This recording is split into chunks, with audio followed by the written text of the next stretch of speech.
Hey everyone, and welcome to The Explainer. I am so pumped you're joining us today. We are going to be decoding the surprisingly complex, utterly fascinating math behind how robots actually navigate the physical world. We're doing a deep dive into something called grid-based motion planning. And honestly, we're going to take some pretty dense academic theory and translate it into concepts that are just genuinely mind-blowing, especially when you realize this is the exact same foundational logic powering everything from the little vacuum buzzing around your living room right up to autonomous self-driving cars. So think about this for a second. For you and me, getting from point A to point B is mostly just instinct, right? You walk into a room, you see a coffee table, and you just effortlessly step around it without a second thought. But for an AI, the physical world starts out as a complete and total blank slate. It has zero innate intuition about space or depth or obstacles. None. We literally have to teach it how to move from absolute scratch using pure mathematics. And seeing how engineers actually bridge that massive gap between human intuition and cold machine logic is absolutely fascinating. All right, let's kick things off with Level 1, the navigation problem. To really wrap our heads around this, imagine we are building the underlying physics engine for a brand new video game. That's essentially what we're doing for a robot's brain. But there is a huge contrast we have to deal with here. A robot's workspace begins as raw, abstract geometry. Mathematically, it's a bounded, continuous space, meaning there are literally an infinite number of microscopic points the robot could occupy. But computers hate infinity. Our end goal is to get to a highly structured, block-by-step grid map that an algorithm can actually digest. So, how do we get from infinite, exhausting math to a clean, actionable grid? Well, before our robot can move even a single inch, we've got to lay down some ground rules for our engine. First up, just to keep the math from melting our processors, we pretend the robot is just a single, dimensionless moving point. We also assume its motion is completely omnidirectional, meaning it can just slide left, right, up or down on a dime. The workspace itself, it's bounded. Think of it like a walled arena. Inside that arena, there is a finite, countable number of obstacles. And here's the biggest assumption: the robot already has the master map. It knows exactly where it's starting, where its goal is, and the precise layout of all the junk in its way. Which brings us to a pretty massive concept in robotics. The robot is only allowed to exist in what engineers call W-free, which stands for the free workspace. And mathematically, finding W-free is actually super straightforward. You take the total area of the bounded workspace and you subtract all the obstacles combined. That's it. It's the ultimate safe zone. If our little robotic point touches literally anything outside of W-free, boom, game over. But remember, we still have that one glaring problem. W-free is currently a continuous space, and calculating a path through an infinite number of points is an absolute nightmare for a computer. We need a clever workaround.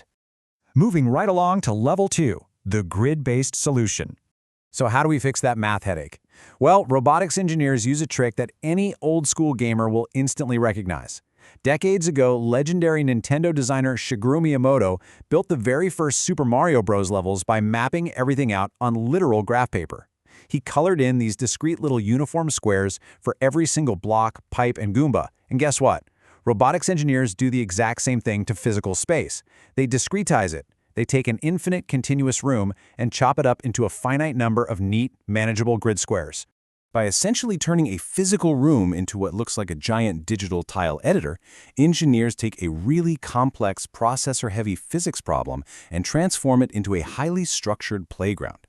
Instead of infinite points, the robot's computer only has to care about a set number of tiles. It's a total game changer for processing power.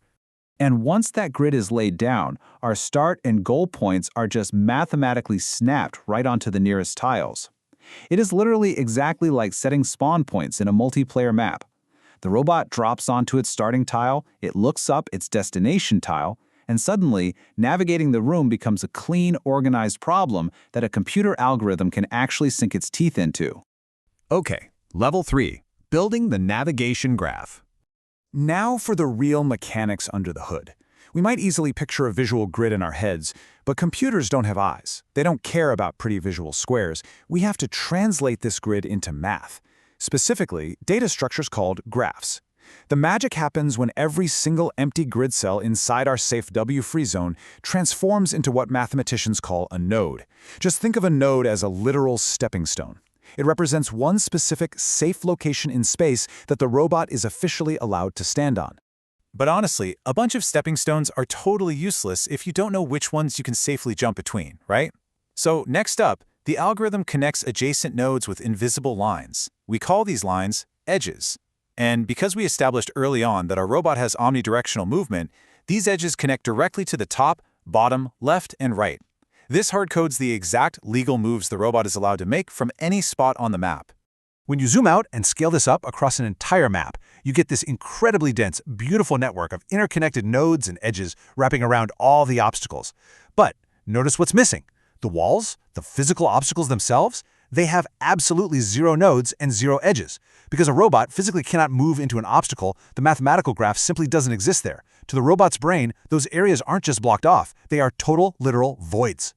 Which perfectly tees up level 4, dealing with obstacles. Because here is where neat theory crashes straight into messy reality. The real world isn't made of perfect right angles. So what happens when a curved, weirdly shaped object doesn't perfectly fit into our neat, discretized squares? Well, because robotics is all about absolute safety, engineers have a remarkably strict, uncompromising rule. Any cell that has even the slightest obstacle touching it is considered an obstacle. Period. There's no such thing as mostly safe or close enough. If even 1 millimeter of a table leg grazes a grid square, that entire square is mathematically wiped out of the safe W-free zone. To enforce that rule, engineers essentially inflate the boundaries of real-world objects. They puff them up to completely fill whatever grid squares they touch. This creates a blocky, low-res shell that is noticeably larger than the actual physical object. And while that might seem inefficient, it acts as this brilliant built-in safety buffer. It practically guarantees the robot is going to give things a wide berth and won't accidentally clip a corner and crash. All right, the final stage. Level 5, the quest for completeness. So, we've built the engine, drawn the mathematical graph, and defined our super safe W-free zones. But how on earth do we mathematically prove that this grid strategy is actually going to work? In the robotics world, they measure success through a concept called completeness, and it comes in a few distinct flavors. A planner is perfectly complete if it is 100% guaranteed to find a path in a finite amount of time, assuming a path actually exists. Then you have probabilistically complete, which relies on random sampling, meaning if you give it enough time, the odds of finding the goal basically hit 100%. But our grid-based planning, it sits right in the middle, with a caveat called resolution completeness. So what does resolution complete actually mean for us? Frankly, it just means our success entirely depends on how small we chopped up those Mario-style tiles. Think about it. If our grid squares are, say, 5 feet wide, but the only path through a cluttered hallway is 3 feet wide, well, that strict inflation rule kicks in, the hallway is mathematically blocked off, and our robot fails to find the goal. But if we simply increase the resolution, making those squares 6 inches wide instead, suddenly the robot can thread the needle and find the path.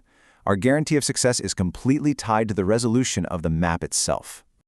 Okay, so here is the massive takeaway for today.